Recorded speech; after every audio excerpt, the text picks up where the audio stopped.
Item ಯಾವುದೇ ಇರಲಿ try ಮಾಡಿ ಆಚಿ ಚಿಕನ್ ಮಸಾಲಾ. ಗಡಿ ಜಿಲ್ಲೆ ಬೀದರ್ನಲ್ಲಿ ಹೆಚ್ಚಾದ ಸೂರ್ಯನ ಪ್ರತಾಪ. ಕಳೆದೊಂದು ವಾರದಲ್ಲಿ 40 ರಿಂದ 44 ಡಿಗ್ರಿ ಸೆಲ್ಸಿಯಸ್ ತಾಪಮಾನ ದಾಖಲಾಗಿದೆ.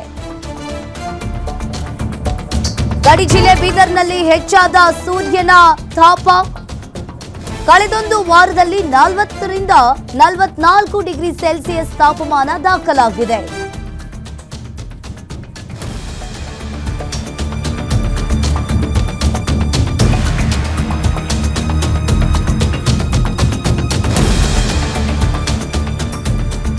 ಗಡಿ ಜಿಲ್ಲೆ ಬೀದರ್ನಲ್ಲಿ ಹೆಚ್ಚಾದ ಸೂರ್ಯನ ತಾಪಮಾನ.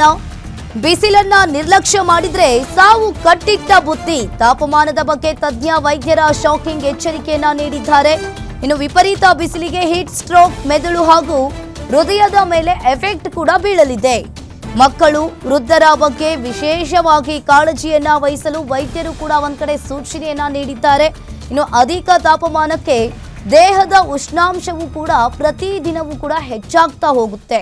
ವಿಪರೀತ ಸುಸ್ತು, ತಲೆ ಸುಸ್ತು, ಹಾಗೆ ಪ್ರಜ್ಞೆ ತಪ್ಪುವುದು, ಚರ್ಮ ಒಣಗುತ್ತದೆ. ಇದರಿಂದ ಹೀಟ್ ಸ್ಟ್ರೋಕ್ ಆಗಿ ಮೆದುಳು ಹಾಗೂ ಹೃದಯದ ಮೇಲೆ ಪರಿಣಾಮ ಬೀರುತ್ತದೆ ಅಂತ ಹೇಳಿ ಈಗಾಗಲೇ ವೈದ್ಯರು ಕೂಡ ತಿಳಿಸಿರುವಂಥದ್ದು. ಬೇಕಂದ್ರೆ ನ್ಯೂ ಬಾರ್ನ್ಸ್ ಅಂತ, ನವಜಾತ ಶಿಶುಗಳು ಅಂತ ಏನು ಹೇಳ್ತೀವಿ, ಇದರಲ್ಲಿ ಈ ಮಕ್ಕಳಲ್ಲಿ ಏನಾಗುತ್ತೆ ಅಂದರೆ ಡಿಹೈಡ್ರೇಷನ್ ಫೀವರ್ ಅಂತ ಆಗುತ್ತೆ.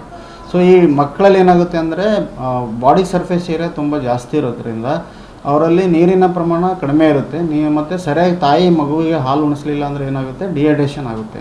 ಸೊ ಡಿಹೈಡ್ರೇಷನ್ ಆದಾಗ ಏನಾಗುತ್ತೆ, ಮಗು ಶರೀರ ತುಂಬ ಬಿಸಿ ಆಗೋದು, ಗರಂ ಆಗೋದು ಅಂತ ಅನಿಸ್ತದೆ. ಈಗ ಸಾಮಾನ್ಯವಾಗಿ ಒಂದು 15-20 ದಿವಸ ನೋಡ್ತಾ ಇದ್ವಿ, ಭಾಳಷ್ಟು ಮಕ್ಕಳಿಗೆ ನ್ಯೂಬಾರ್ನ್ ನವಜಾತ ಶಿಶುಗಳು ಇರ್ಬೋದು ಅಥವಾ ಒಂದು 5 ತಿಂಗಳು 6 ತಿಂಗಳು ಒಳಗಿನ ಮಕ್ಕಳಿಗೆ ನಾವು ಏನು ನೋಡ್ತಾ ಇದ್ದೀವಿ ಅಂದರೆ ತುಂಬ ಶರೀರ ಗರಂ ಆಗೋದು, ಸಡನ್ನಾಗಿ ಹುಟ್ಟಿದ ತಕ್ಷಣ ಜ್ವರ ಬಂದಂಗೆ ಆಗೋದು ಅಂತ ಎಲ್ಲ ಮಕ್ಕಳಿಗೆ ಕರ್ಕೊಂಡು ಬರ್ತಾ ಇದೆ.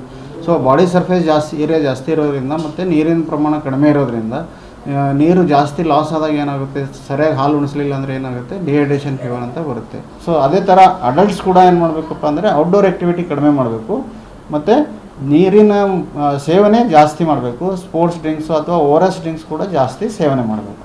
ಮುಂದುವರೆದು ನಾವು ಈ ಹಂತದಲ್ಲಿ ಯಾವುದೇ ಚಿಕಿತ್ಸೆ ತಗೊಳ್ಳಿಲ್ಲ ಅಂದರೆ ಬಾಡಿ ಟೆಂಪ್ರೇಚರ್ ಈ ಹಂತದಲ್ಲಿ ಎಷ್ಟಿರುತ್ತೆ